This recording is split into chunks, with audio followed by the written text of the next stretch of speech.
Wow. Well, the two most influential points in my life um, is Thundarr the Barbarian. Oh, really?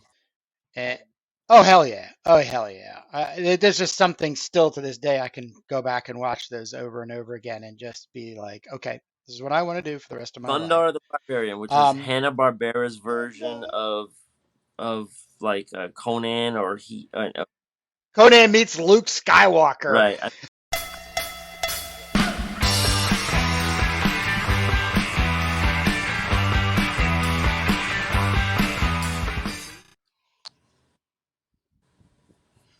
All right, Jake, tell them what we're all about. Welcome back. We are filming another episode of Turbo Pit Fighter, the making of. We are in the middle of, or we're at the beginning of a graphic novel in 6 issues. It's a science fiction story and post-apocalyptic with heavy-duty action called Turbo Pit Fighter. I am the penciler and the main script writer, Jake Jacobs, here with my partner, Kurt Brugel, who is the inker and co-scripter and chief cook and bottle washer. How you doing, Kurt? Fantastic. Right. So we are right here. I'm right here in the middle of page 7, issue 2, doing some pencils. You are inking issue 1, which is all penciled out already. Page And 14.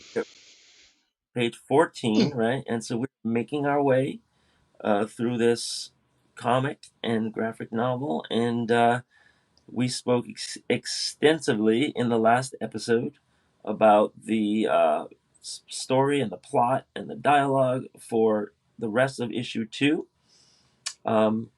where our characters are getting a brief respite after a long battle sequence and after 2 issues of being in pursuit by these crazy anarchistic hate breeders, berserkers, and they want to get the trophy girl, and they want to get the van, the ice cream van, and they want to, Turbo is the only thing standing in their way.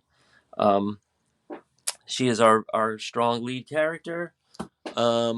We have a little cover art here, or we have a little art here of what she looks like. Not too many characters like this.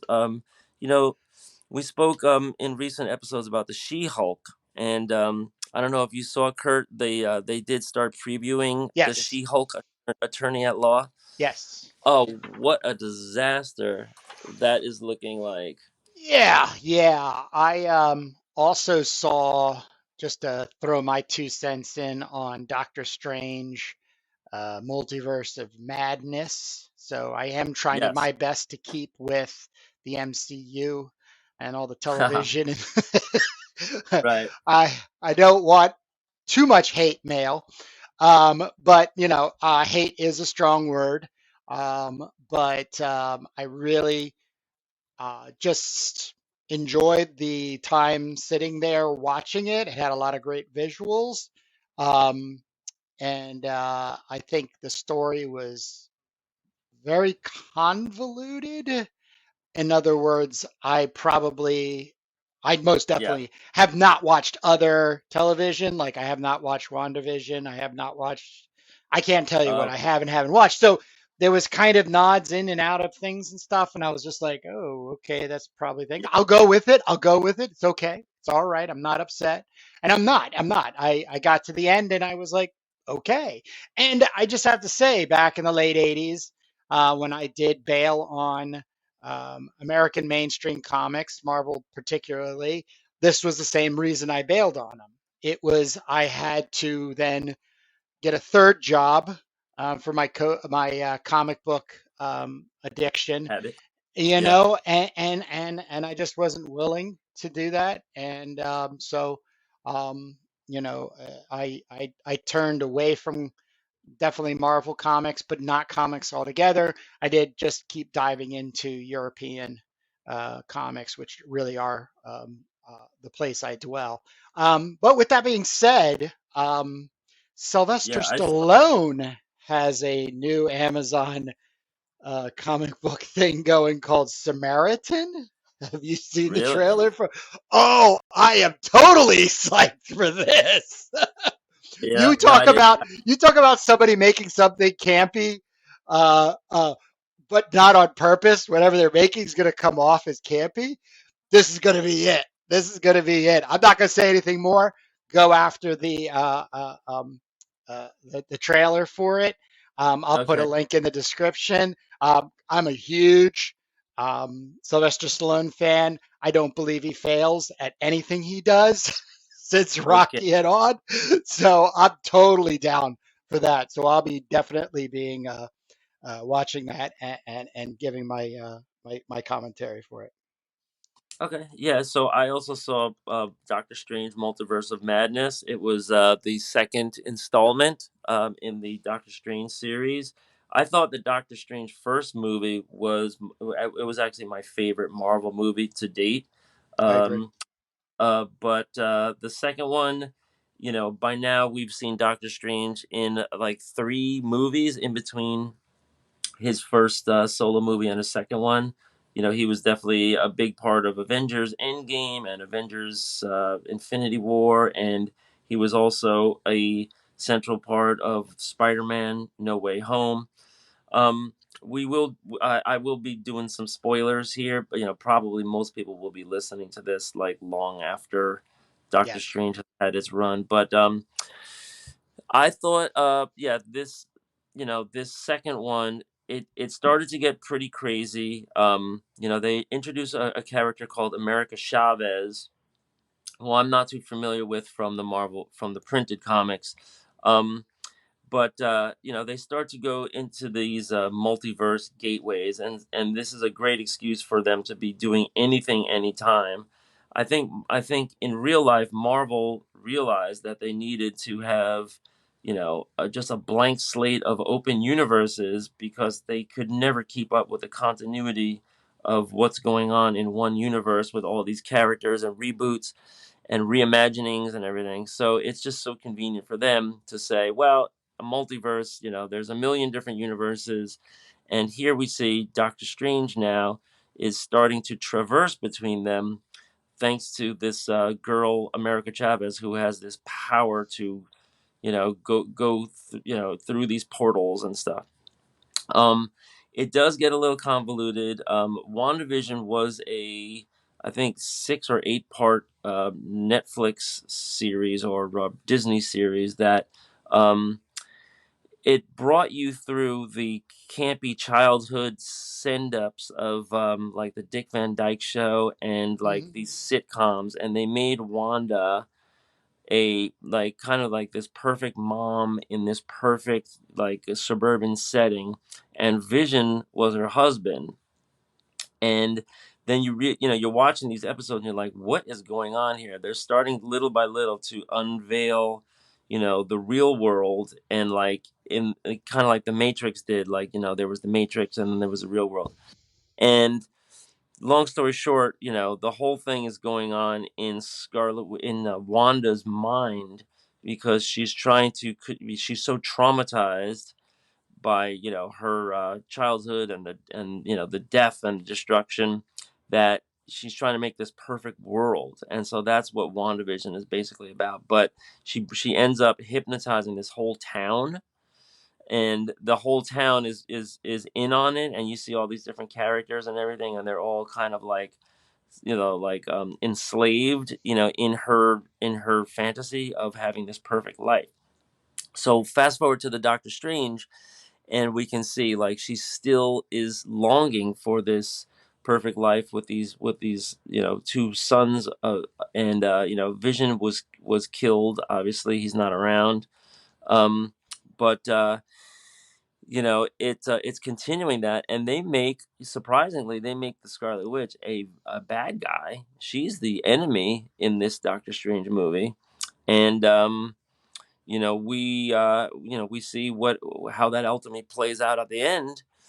um she plays multiple Scarlet Witches because they're going through the multiverses, and they're they're seeing the Scarlet Witch in this universe and that universe, and that also gets interesting with Doctor Strange. We see him in this universe and that universe. So that's a kind of a quick recap. But at the very very end, when you hold on through the credits, I wouldn't be ruining this for people except for the fact that it's so important. Is that's when they introduce Clea and Charlize Theron, and it's like the like an afterthought. It's only like 30 seconds, and it's like, oh, Doctor Strange is just like minding his business, and then Clea pops into a portal, and she's wearing purple and everything, and it's Charlize Theron of all people, Hmm. and says, you caused a rift in the multiverse. Join me. Will you join me, or are you too scared? And he goes, I'm not scared, and he joins right in. They disappear, and then it says, to be continued. Like, Doctor Strange will be back, and so that's like a teaser for this whole next movie that's going to be coming out. God knows when, probably a year or two, and Charlize Theron is going to be Clea. Now this is weird to me because Clea in the printed comics I thought was always a disciple of Doctor Strange, right? Can't have that. You can't have that. Right, and so here Can't have that she nowadays. is this powerful character that is not only not Doctor Strange's disciple, she's already like a full-fledged sorceress, but not only that, she's got the power to transverse multiverses, which is that coveted power that America Chavez had in the first, in the beginning of this episode. So not sure how it's all going to play out. Um, so it does come at you very fast. A lot of different concepts. You don't understand how they restrain Doctor Strange from using his magic with just like these handcuffs and everything. Like, it's like some things are better explained than others. But like Thor, Love and Thunder, it is a whirlwind of ideas and imaginative things going on and lots of battles. I would say it's worth seeing if you want to stay current, on the Marvel universe. But there is starting to be this thing where I'm like, this could have been better there. That could have been better there. Um, so I do have my complaints, but I'm still a sucker, and I'm still watching every one of these movies. They're great fun. I don't criticize them at all. Like I said, I think it's 2+ hours. Visually a feast. Right, I rolled through it. I just didn't, especially with the Clea thing. I was like, I mean, Charlize Theron in my books can't do any wrong. right, So if she appears somewhere, I'm totally bought in. And her as that character, I'm like, oh, okay. Let's see what you guys can do. Because I'll say this: uh, if I was on the team at wherever that point would be that I could be on in development, MCU, even just Doctor Strange specifically, the amount of excitement that must go on day to day, minute to minute, and then trying to organize it out. I mean, a couple episodes ago, you mentioned, and I know you're going to keep bringing it up, and I will catch up by reading the Secret World of Marvel and basically about Martin Goodman. Um, it, Comic books, I think, is one of these art forms that agitates just infinite amounts of possibilities, right, and you can get yourself overwhelmed to a point where you're just frozen. I'm kind of experiencing that as a creative right now. Not that it's block because I'm always doing things. It's just unfortunate I'm doing probably about 25 things. I mean, I'm being a big exaggerate, but because I'm devoted to Turbo and the podcast, I put this as a main priority. But my, it, you just get excited. I'm an excitable kid, even at this point. So Yeah, it's going to be very interesting how they keep navigating, keeping the excitement. But I think the Avengers Endgame was heavy. Yeah, it ended. Then you know what I mean? Like it really worked you to that, like a Game of Thrones type of thing, but had a better ending than Game of Thrones. Yeah, well, they killed Iron Man, and they ended one of their phases, right? Like Marvel's Yeah, M. they did it wonderfully. Yeah, and and now they're turning the page, and and speaking of all this, the San Diego Comic Con has been going on for the last week. I guess it's over now, but they were the Marvel had a panel, and it was shared on a lot of social media. They announced the preview for Wakanda Forever. Nobody's really sure who the Black Panther's going to be. Still, even watching the preview, they are bringing the Submariner out into that, which is Prince Namor. Not sure how they're going to handle that and why it's in Wakanda, but they also announced Guardians of the Galaxy is going to have another episode, and they also announced Ant-Man and the Wasp is coming out pretty soon. So those are the next couple of immediate ones into the quantum realm or something like that. Um, and it just goes on and on. Like I guess Iron Man is quiet for now. Hulk is making an appearance in She-Hulk, the TV series. Hmm. Um, Yeah. which I'm not very, my wife saw it and she just said, "Oh my God, this looks horrible." Attorney at law, with courtroom Yeah. scenes with Yeah. the Hulk, and Yeah. you can see in the preview she's like overturning tables.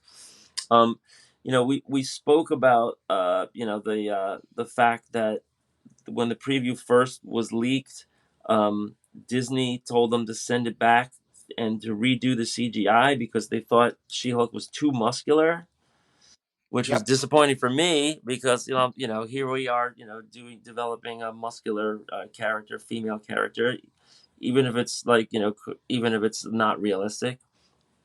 Um, but and I thought, wow, who are they going to find for this to portray She-Hulk? They must really be getting some bodybuilder chick. Nope, it's just CGI. They're just going to get an actress, and I don't know. I don't know. It looks horrible. I'm already not a fan. Sorry to say. So that's coming out. Slow motion train wreck. Um, but we'll see. I mean, if it ends up being popular, I'll have to eat my words. But it All right. just doesn't look good. But moving over to DC. So Yes. Tell I us. got this app on my Roku called Plex, and it allows you to share with other people, who might have like downloaded things and whatever. So this guy at my school has all this great stuff, and we that's how we saw the Doctor Strange movie, even though it's still in the theaters. It's all this stuff. I don't know if it's bootleg. I think because it looks all professional. I don't know how it even works, but my teacher friend says, don't worry, he took all the risk. And once it's on his hard drive, I'm just sharing it, in some kind of like streaming thing, some kind of like BitTorrent like thing. So we watched the Doctor Strange, and then I'm looking around what else he's got on there. And I saw two things last night that were DC animation. And when you click it, it's, the little promo, the little intro says Warner Brothers Animation, and they have the old WB, so it's like a throwback to Bugs Bunny days. But I saw Kamandi, and it's an 18-minute animated presentation. What? You have to see it. It's great. Um, it's probably as good as any animation I've ever seen. Um, What's the Yeah, I style? mean, Jack Kirby's credited as the writer, um, and they take you right from Commanding Number One into these scenes, and I this one I won't spoil, because I know you're gonna try to run this down, and other people might want to see this, but um, in short, it is like all the visuals of Kamandi, which is one of my favorite Jack Kirby DC comics. It is post-apocalyptic. It happens after something happens to the world, bad, and then there's all of these creatures roaming the planet where they're like half animal, half human creatures, anthropomorphic, whatever. Um, and antics ensue from there. All of the characters are there. Tufton is there. Ben Boxer is there. Some of the bad guys are there. The ape guys are there, and they wind it into a story. I'm pretty sure that what they did is just an amalgamation of maybe like some early Commandy comics. I think they like throw them all together. So I don't know if they're being as faithful to the comics as I would have liked to see. I mean, of course, what I'd like to see is, every issue is reproduced exactly as it appeared in the comic. Uh, Yeah, Kirby right. animated. Yeah, and the style's not bad. The backgrounds are very Kirby-esque. The foregrounds are pretty good considering you have to make them walk and talk, and it's somebody else's style. So it's a pretty you know um, faithful adaptation. You definitely don't mind, and pretty good quality. Lots of great designs and color. The voices and the sound effects could probably be better. It sounds like any cartoon that you're watching where you're just hearing the voiceovers. I don't know what I'm looking for. I guess you were looking for like maybe some real music and sounds, sound effects and stuff to make it more compelling. If it's just like voices talking and nothing else in the I think the audio should have some value too, right? Maybe, and so maybe they need to like score these things in a different way. But I was just so excited to see, they're animating these, old comics, and it isn't that like that Red Sonja thing that we saw, which is just motion graphics, right? It's fully animated, and very colorful, eye candy. So I loved it, and it was the quickest 18 minutes that ever went by. Yeah, I'll definitely track that Definitely, yeah. down. I too have friends that Oh yeah, plex. okay, Yeah. yeah. I just Um, wow. Well, the two most influential points in my life um, is Thundarr the oh Barbarian. really? And, oh hell yeah! Oh hell yeah! There's just something still to this day I can go back and watch those over and over again and just be like, okay, this is what I want to do for the rest of Thundarr the my life. Barbarian, which is Hanna Um, Barbera's version of like Conan, or he Conan meets Luke right. Skywalker How in the post-apocalyptic world because he has a sun sword. So, and he's an idiot, which is just perfect. And then he's got, the Aurora, who's the girl that's a sorceress that kind of takes care of him, and then Ukla, the mock, which is right Chewbacca. type character. Now, how does But Thundarr compare to He-Man? I never got into He-Man. Right. I never like. But let me finish because, um, you're just a kid and you don't put pieces together. I don't believe I had any kind of Jack Kirby experience in comic books because I was always into Marvel and then independent black and white books through the 80s. But then when I had met you and we were at your dad's place, you had pulled a box out and just dumped them out on the bed and said, "Here, start reading these." And it was all the Oh yeah. commandees. And I spent pretty much the entire night sitting there just and going, "Oh, so this is the guy who did Thundarr the Right. Barbarian." Like, and it's just ever since that's been that sort of underlining toe, for me as a correct. It's like a bar. It's not that I want to mimic or imitate, though that would be fun as hell. And it's just so um, that we're doing a Yeah. post-apocalyptic book here. Um, but it's just, oh, the freedom, the imagination, the just, the suspension of reality and belief and this and that. Okay, I see. I see. Got Man. Thundarr. Oh, Thundarr got you deep. Uh, all oh right. yeah. And Commandy too. Yeah, Commandy Kamandi too. got me. I have a whole other comic that I've been doing with my students called Pearl White Malady that is also going to be put out by our little company and printed and everything. It's a totally different style where I do the pencils and then I have inexperienced kids do the inking and coloring, and it's a It's it's a awesome. mess, but It's it's awesome. fun. It's It's definitely awesome. fun, and the story, where Turbo Pit Fighter takes off on Mad Max and Road Warrior.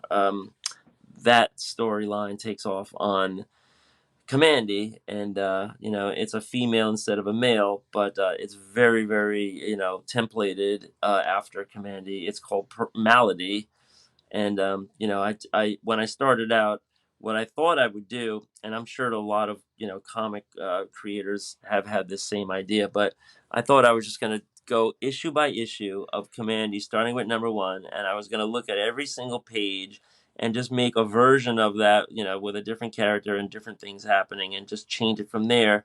But use that as my source material to just like, that I could just like proceed, and just knock it out. But it didn't really work that way. I looked at the first couple pages and chapters of Commandy, and you know, just sitting down, my ideas started to roll, and it just got changed so much. So it's not really people won't be able to say, "Oh my God, this is such a direct ripoff," but but it is in the same definitely in the same genre, and the art style is going to be very unpredictable because sometimes I have sixth graders working on it. Sometimes I have high school kids working on it. Sometimes I have friends working on it, like doing coloring and shading and all kinds of stuff. We come in with the high tech pens. I have all the different colors of high tech pens that we're using on that. It's a real interesting thing, and maybe one day we'll take a segment and we'll plug that. But um, that's another project that issue number one is very close to being published and printed. I just have to do the inside front covers, and that'll be off the ground too. So we're not just doing this one comic here. We're doing a couple, and we always say that we'd love to put the word out. If anybody else is a comic book creator and penciler, inker, whatever, even writer, we're open to collaborations if you like this kind of genre and you don't think we're too nuts. Maybe it's possible to work together on something. Things definitely have to fall into place where you have a good appreciation of each other's work, and you establish a working continuity. But that's what happens in comics. Comics are very often team efforts. Oh, The indie very world, much. you might have these all-in-one creators where they do every single thing, but most comics you God see, they bless them. they have a different colorist, they might have a letterer that they hired, all kinds of teamwork going on. So don't be shy if you want to reach out and you're in the field, and you're interested in being part of this. We're just building it like stone soup. We're going with what we got, and Turbo Pit Fighter is going to be one day a really cool graphic novel, and before that it's just going to be comics, individual floppy comics that will come out, and you know then we'll compile them at the end. Hurrah! So Hurrah. we definitely covered a lot of stuff. I was telling my students one day I was just flipping through some help wanteds, and I saw an ad. It said wanted storyboard artist for Marvel Cinematic Universe $100,000 salary, and you have to relocate to Burbank.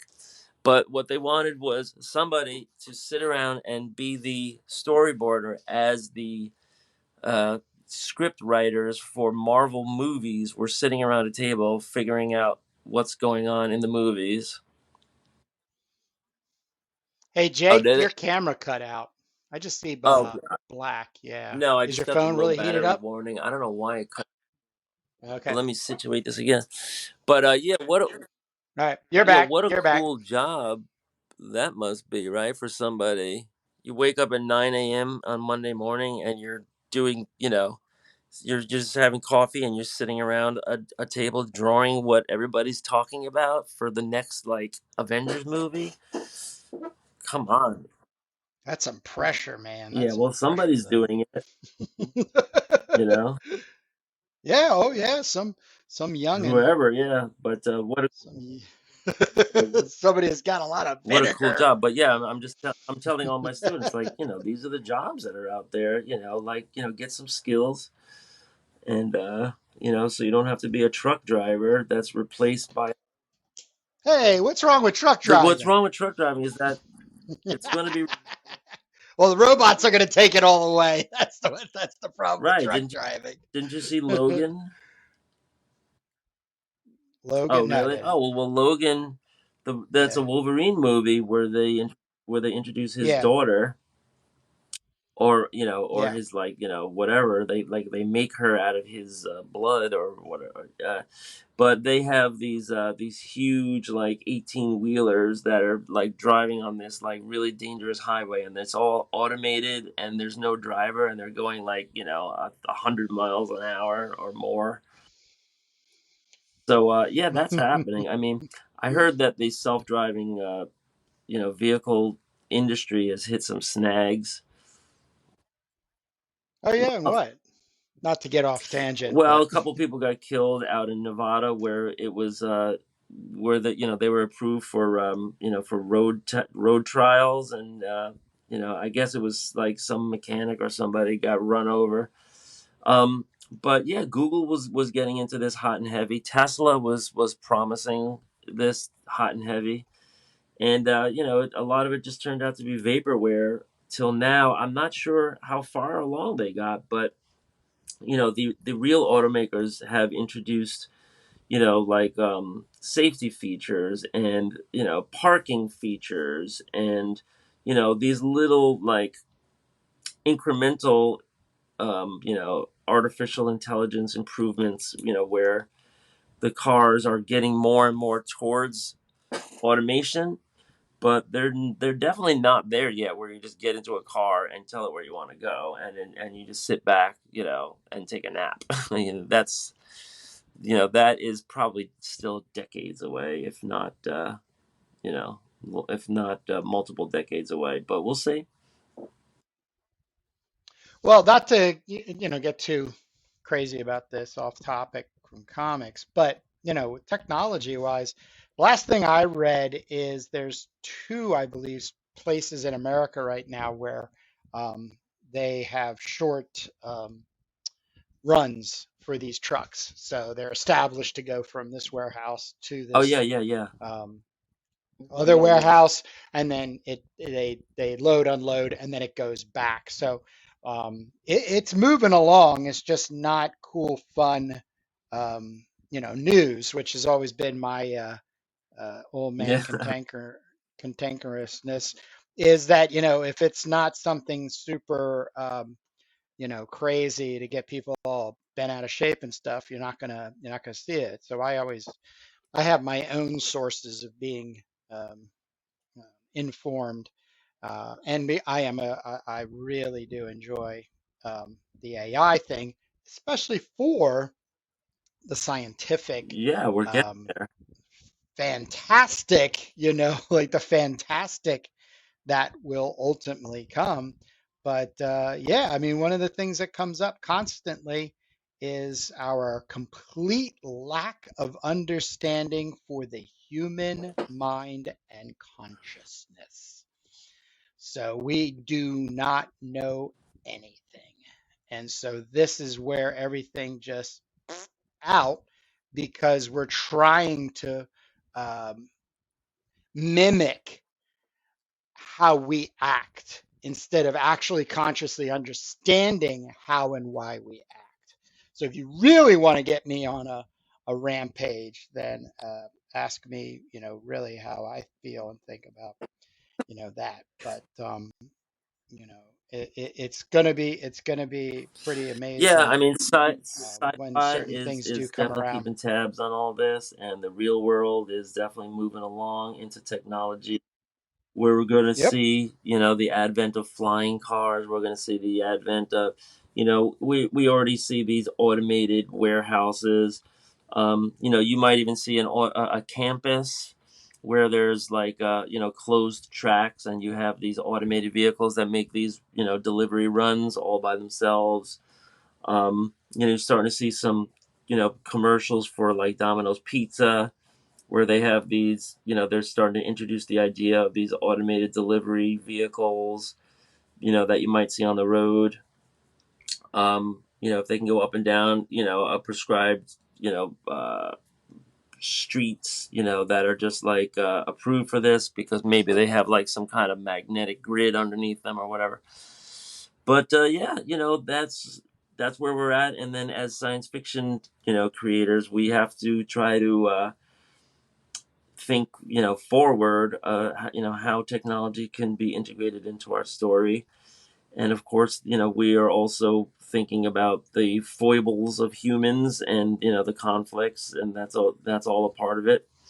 But, the question at the end of the day is, what do you have to say? And, so we're doing this pit fighter world, and, we are using radioactivity as, I guess, the shortcut for, things that are unknown. People have been doing that in sci-fi forever.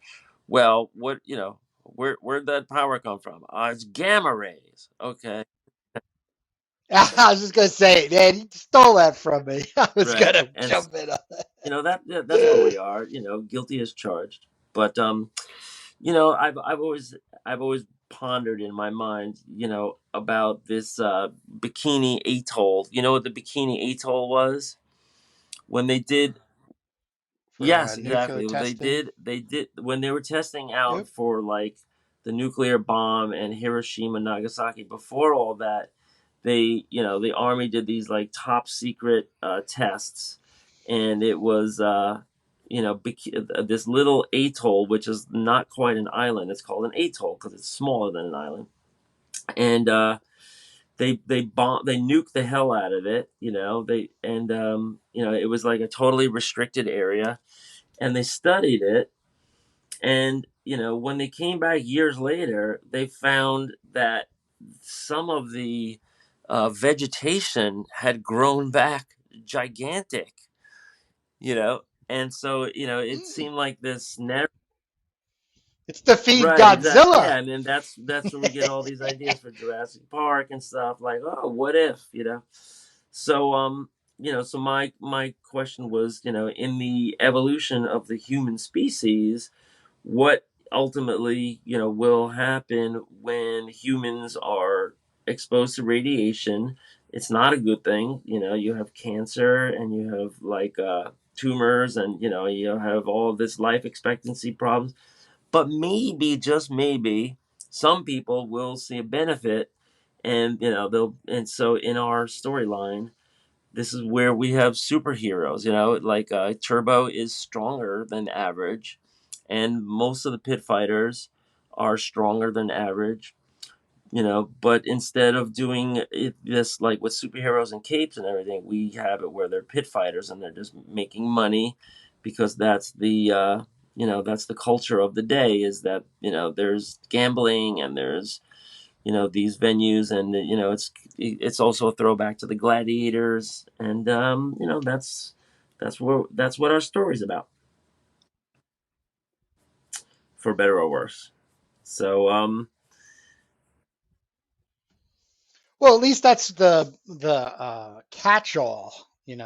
the world, Yeah, that's the the backdrop of the background. world, and then You from know, there, we are intending to have some characters and some character development, and some events, yeah. and it's some interesting stuff, and we are definitely picking up cues and picking up inspiration from all of these things that we discuss.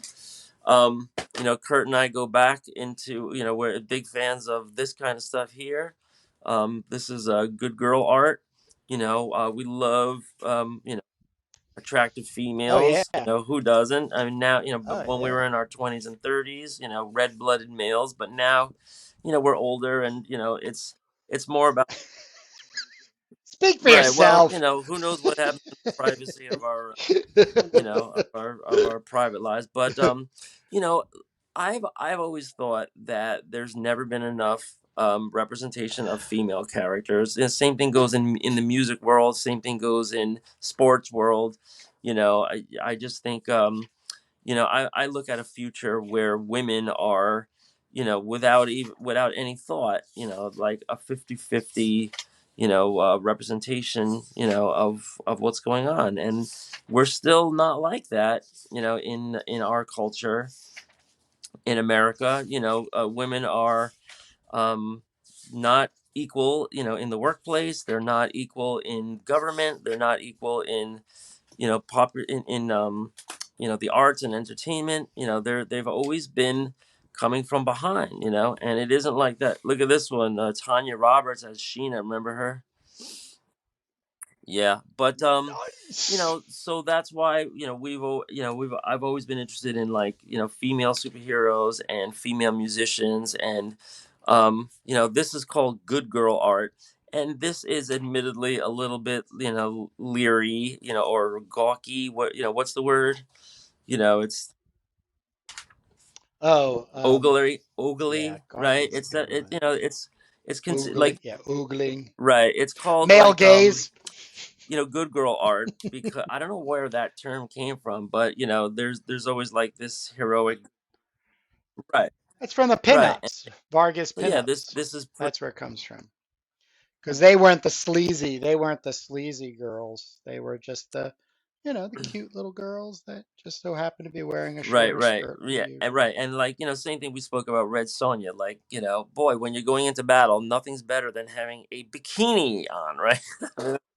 Offers so much protection. Yes. Um, but yeah, this is a comic from Yes. 1991. It has some old reprints in here of some old Sheena stuff, which is great.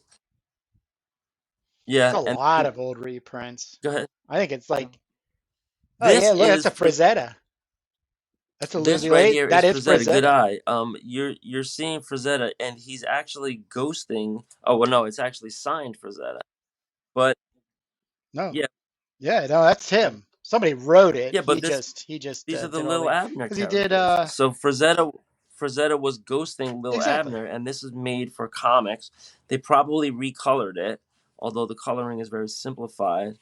Um, and a lot of people don't know that Frazetta ghosted Lil Abner for years, when the original guy, whatever his name was, Al Cap, right, Al Cap, thank you. He got either too old or too rich, and he too didn't need to. rich. And so look at Frazetta's, like, female characters. They're so, like, so thin waisted and everything, and their chests are stuck out. It reminds you of Torchy, right? The Yep, gravity defying breasts and yep, everything. yep. But this was, I guess, the house style at the time, and she's only a part of the story. You have a lot of comedy here and a lot of you know back and forth stuff. So it isn't like that's the only thing they're concentrating on. But this was definitely an influence. Um, here I have a piece by Gilbert Hernandez, Dark Horse Comics. Nice. And this seems a little simplified to me. The art style, it seems a little cartoony. But this is one of the Hernandez brothers. This is Jamie Hernandez, however it's pronounced, Jaime, Jaime, right? Jaime. Um, and it's black and white insides, so that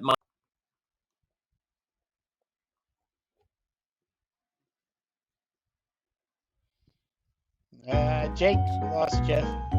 And right at the 45-minute mark, too. We're going to have to pick this up next week. Let's see if he's still talking. Once again, part of the process nowadays in making a comic is to be able to promote that comic, and that's what Jake and I are doing, using YouTube to do a video podcast. And we're figuring it out as we're going along. So equipment wise, I think is going to be our next investment as things go along. But if you've made it this far, thank you so very much. We're calling you fans of Turbo Pit Fighter, Turbo Knots. If you are interested in the same stuff that Jake and I are in, please leave comments below. Definitely leading us to other material and stuff. If you're not quite sure where we're at, we always recommend you head back and listen to and watch other episodes. And we're working on this weekly and releasing on Sundays. So with that being said, I will play both myself and Jake and say thank you so very much. And we will see you next week.